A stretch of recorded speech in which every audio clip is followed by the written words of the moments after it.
Bueno, pues vamos a prepararnos para escuchar también algunos pensamientos que tengo y pues que deseo que se pueda pues promover en nuestras vidas ánimo para pues seguir ajustando nuestra vida conforme a la voluntad de Dios. Así es que les saludo en el nombre de Jesús, nuestro Señor y Dios, nuestro gran Salvador. Y pues les voy a pedir que vayamos abramos nuestra Biblia en la primera carta de Juan, antes del Apocalipsis. Primera carta de Juan,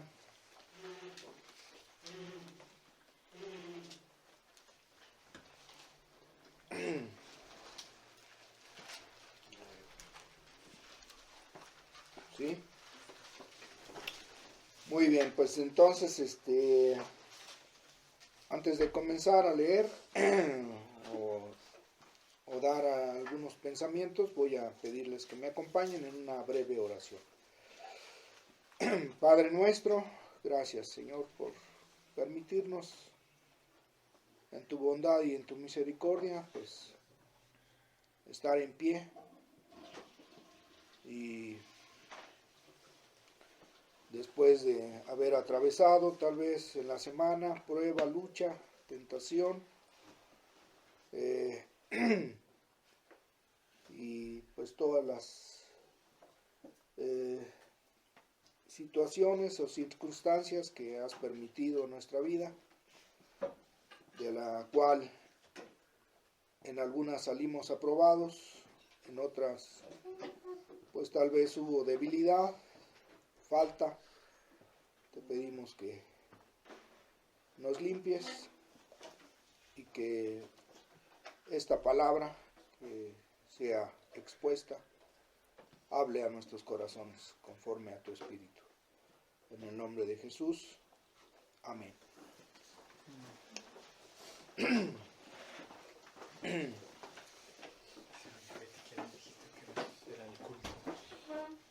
¿A qué horas? Digo, perdón, es que escuché eso. Me fui. ¿A qué horas? No, quienes hemos leído la primera carta de Juan, algunos recuerdan cuál es casi el tema principal que hay en esta carta.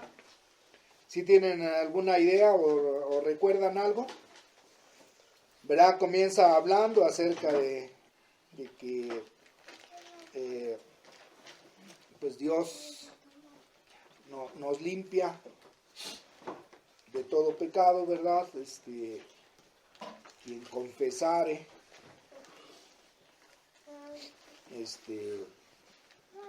si alguno dice que no tiene pecado, pues dice que le hace a Dios mentiroso. Pero bueno, casi notamos en el capítulo 2, en el 3 y en el 4 que habla de un tema un poquito más principal. ¿Recuerdan eso? ¿De qué habla? Juan, el apóstol. ¿Sí recuerdan que del amor entre hermanos, ¿verdad? Y y dice, no les voy a pedir que me sigan, nada más menciono, por ejemplo, dice Juan, dice, el que dice que está en luz y aborrece a su hermano está todavía en tinieblas. El que ama a su hermano permanece en la luz y en él no hay tropiezo. Pero el que aborrece a su hermano está en tinieblas y anda en tinieblas y no sabe a dónde va porque las tinieblas le han cegado los ojos. ¿Verdad? Hablando acerca de el amor entre hermanos. Dice en el capítulo 3, dice, en esto hemos conocido el amor en que Él puso su vida, o sea, Cristo puso su vida por nosotros. También nosotros debemos poner nuestras vidas por los hermanos. Dice, hijitos míos, no amemos de palabra ni de lengua, sino de hecho y en verdad. ¿Verdad? En el capítulo 4 dice, amados, hablando acerca del amor entre hermanos, ¿verdad? Es lo que estoy tratando de resaltar un poquito para más o menos darles un contexto de lo que quiero, o una base de lo que quiero compartirles. Dice en el capítulo 4, amados, amémonos unos a otros porque el amor es de Dios. Todo aquel que ama es nacido de Dios y conoce a Dios. El que no ama no ha conocido a Dios porque Dios es amor. También dice, amados, si Dios nos ha amado así, debemos también nosotros amarnos unos a otros. Nadie ha visto jamás a Dios. Si nos amamos unos a otros, Dios permanece en nosotros y su amor se ha perfeccionado en nosotros. Si alguno dice, yo amo a Dios y aborrece a su hermano, es mentiroso. Pues el que no ama a su hermano, a quien ha visto, ¿cómo puede amar a Dios a quien no ha visto? Y nosotros tenemos este mandamiento de Él, el que ama a Dios, ame también a su hermano. Son algunos versículos que pues enfatizan el amor en una hermandad, ¿verdad?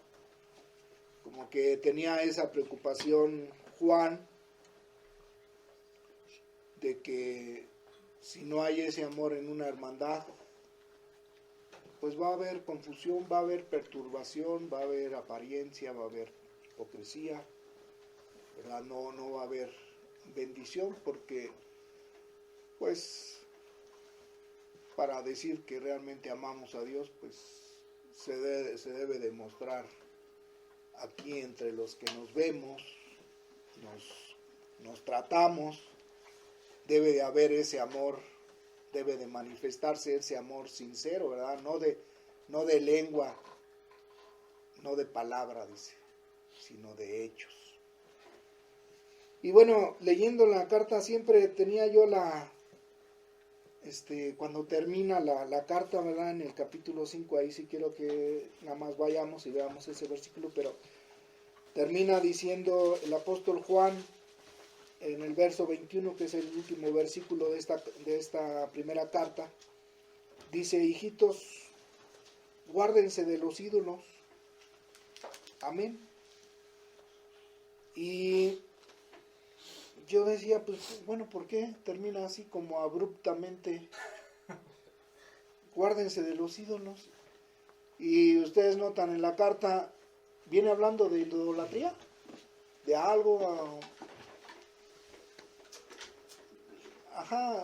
pues sí, poniendo algo claro en cuanto a ser idólatras, tal vez de ídolos hechos de manos por manos de hombres o de alguien en específico que está siendo egoísta, egocéntrico, idólatra. No hay nada de eso, pero sí me llamó la atención de que, porque dice el apóstol Juan, hijitos, guárdense de los ídolos. Amén. Así. Pum. Y dije, bueno, pero como he estado también leyendo acerca de la historia de Saúl, como ya les he compartido algunos pensamientos también, algún mensaje, lo relacioné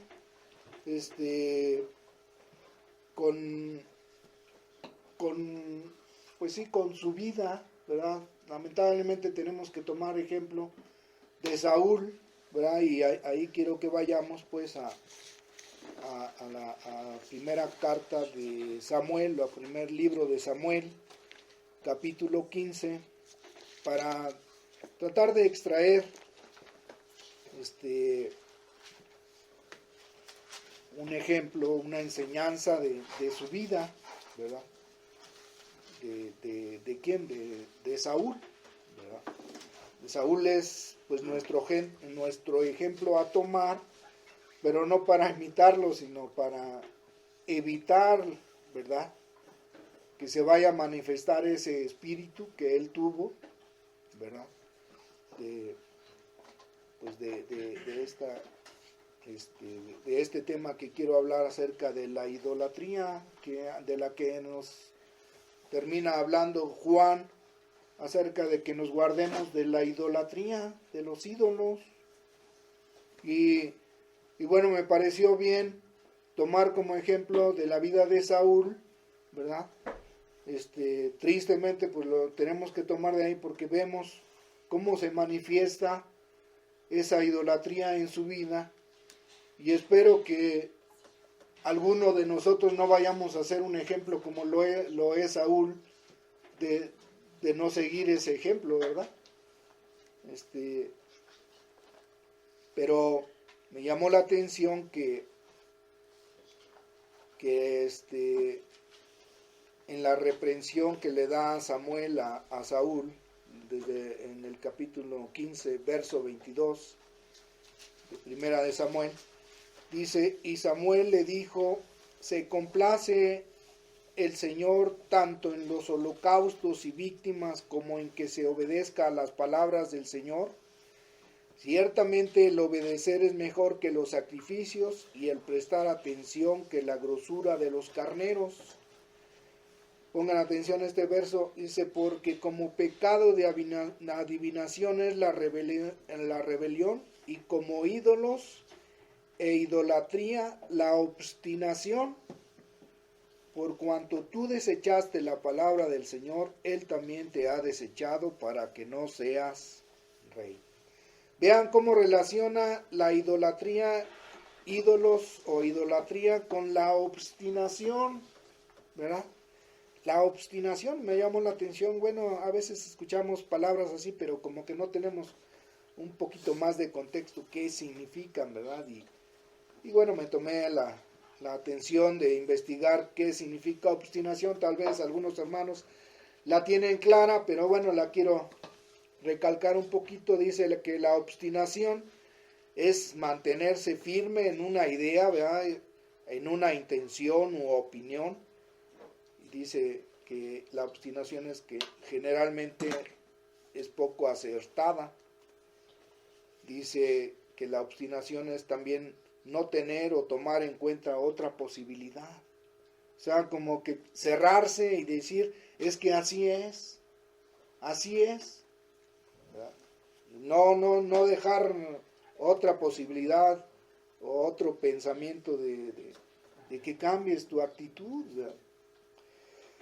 Y pues aquí veo como ejemplo pues cómo se manifiesta esa idolatría, de lo que nos está advirtiendo o animando el apóstol Juan, que nos guardemos de la idolatría. Bueno, pues en Saúl vemos cómo se manifiesta ese egocentrismo, esa idolatría, ¿verdad?, en su vida. Y bueno, nada más quisiera como recordatorio, como recordar algo de lo que ya había compartido de Saúl. Recuerdan que Dios le había mandado a Saúl destruir, ¿qué? ¿Se acuerdan? De Amalek, ¿verdad? Los hijos de Amalek debían de raerlos del todo. El mandamiento era exterminarlos todo, ¿verdad? No dejar nada. ¿Y si obedeció Lael? ¿O Lemuel? Diga. Pues no destruyó todo. No destruyó todo, ¿verdad? Entonces,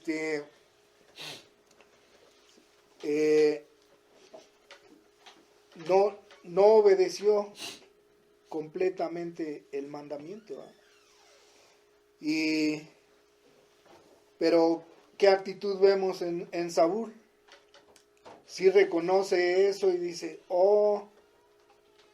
pues sí, el Señor me mandó esto, pero lo estoy haciendo a medias, o estoy nada más haciendo un tanto por ciento del mandamiento y no estoy cumpliendo lo que dijo el Señor. No, vemos que realmente es más, hasta Él dice que ha cumplido la palabra del Señor. ¿Verdad? Leo desde el verso 13 en el mismo capítulo 15. Dice, vino pues Samuel a Saúl. Samuel ya sabemos quién es, el profeta. Y Saúl le dijo, bendito seas tú del Señor, ¿verdad? Yo he cumplido la palabra del Señor. Y Samuel entonces le dijo, pues qué válido de ovejas y bramido de vacas es este que yo oigo con mis oídos. Y Saúl respondió, de Amalec los han traído porque el pueblo perdonó lo mejor de las ovejas y de las vacas para sacrificarlas a Jehová tu Dios, pero lo demás lo destruimos. ¿Qué vemos ahí? ¿Verdad?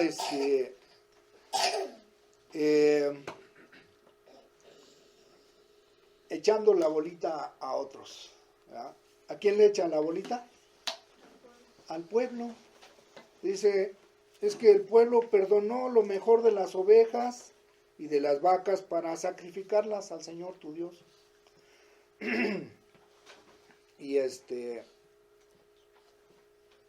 Y ¿dónde es donde encontramos también una actitud así, donde empiezan a echarse la primera vez que se echan la bolita uno a otro?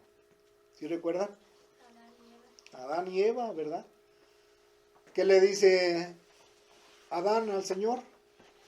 Señor, la mujer que me diste, ¿verdad? Ella me incitó y mira, aquí estoy por culpa de la mujer que me diste. Y la mujer que le dice, no, pues la serpiente me dijo y yo tomé del fruto. Y cada quien, ¿verdad?, se echa la bolita. Bueno, pues aquí vemos también a Saúl echándole la bolita al pueblo. Pero ¿quién era el rey?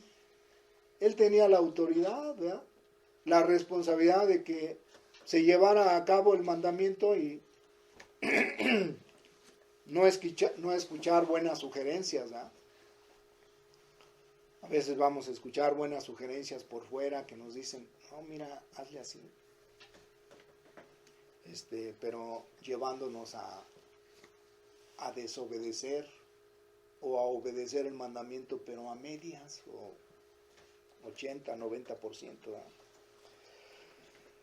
Bueno, vemos entonces, primera actitud, ¿verdad?, de su actitud de obstinación, ¿verdad?, de rebelión contra Dios, es que empieza a echar la bolita a aquellos, ¿verdad? Y dice, sigo leyendo, el verso 16, dice, entonces dijo Samuel a Saúl, déjame declararte lo que el Señor me ha dicho esta noche. Y él le respondió, di. Y dijo Samuel, aunque eras pequeño en tus propios ojos, ¿no has sido hecho jefe de las tribus de Israel y Jehová te ha ungido por rey sobre Israel? Y el Señor te envió en misión y dijo, ve, destruye a los pecadores de Amalec y hales guerra hasta que los acabes y nada más aparta lo que se ve mejor. ¿Sí dice así? No, dice hasta que los acabes.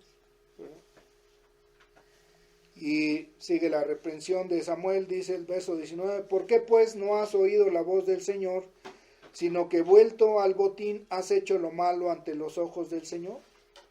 Y Saúl respondió a Samuel, fíjense ahora sí que la obstinación. Dice, antes bien he obedecido la voz del Señor, ¿verdad? Y fui a la misión que el Señor me envió, y he traído a Agag, rey de Amalec, y he destruido a los amalecitas. Y aquí nuevamente vuelve a echar la bolita, dice. Mas el pueblo tomó del botín ovejas y vacas, las primicias del anatema, para ofrecer sacrificios a Jehová tu Dios en Gilgal. Vemos pues otra otra,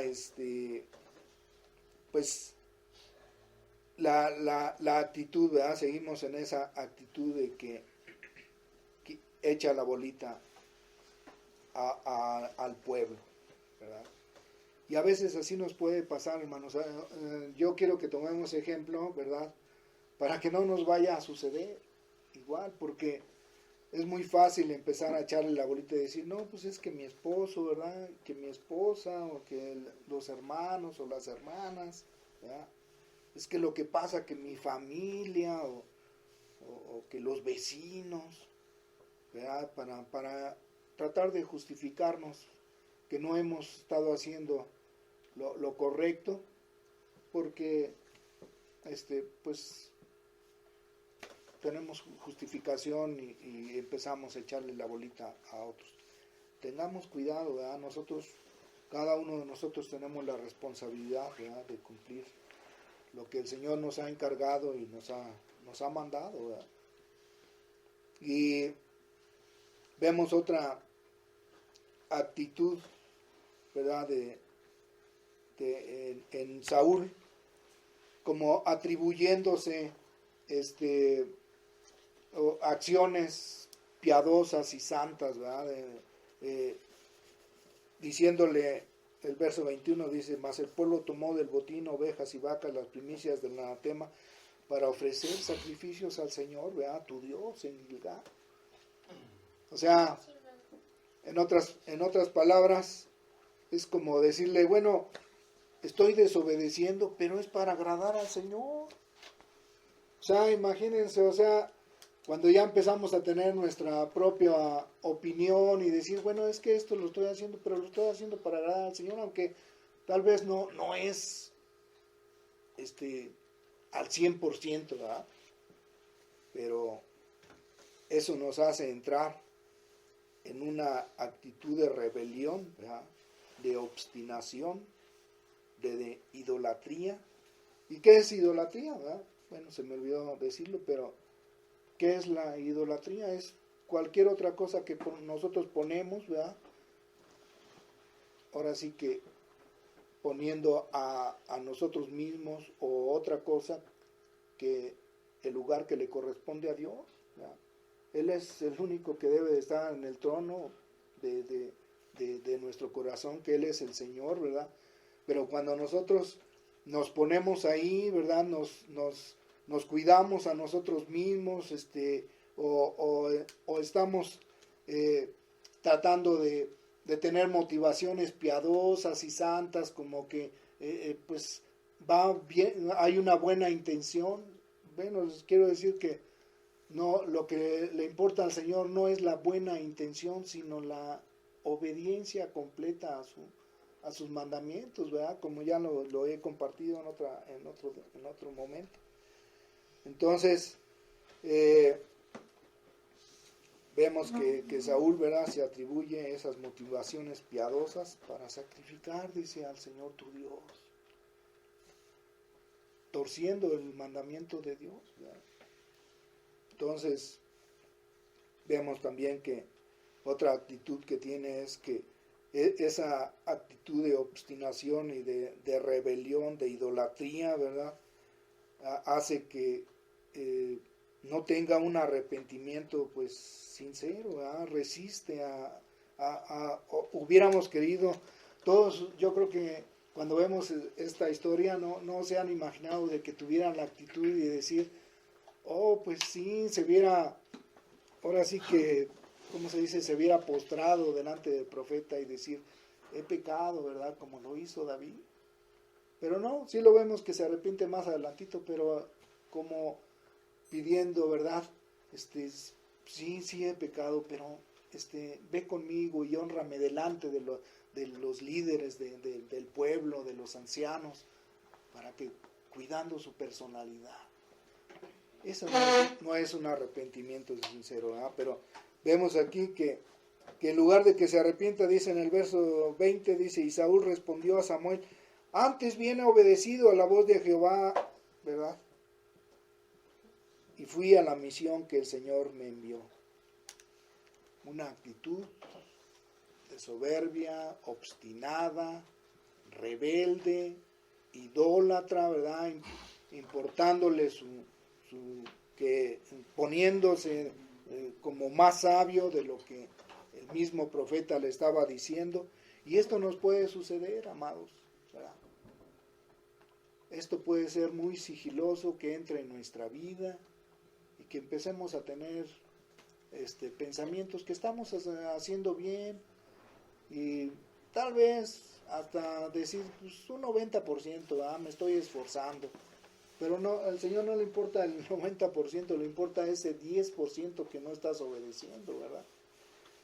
Entonces, es mi ánimo, ¿verdad?, que ninguno de nosotros vayamos a ser un ejemplo de obstinación, de rebelión, de idolatría, de ídolos, de soberbia, ¿verdad?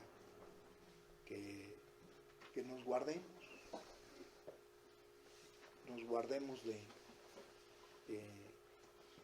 pues sí, de entrar en esta actitud, ¿verdad?, de pensar que podemos, o sea, no obedecer todo lo que el Señor nos dice, esforzarnos, ¿verdad?, quedarnos en esa palabra de que pues estamos esforzándonos, pero sabiendo que no es correcto, no es conforme a la voluntad de Dios, lo que Él nos pide, y quedarnos ahí en pensar que está bien, el Señor lo toma en cuenta y yo me estoy esforzando.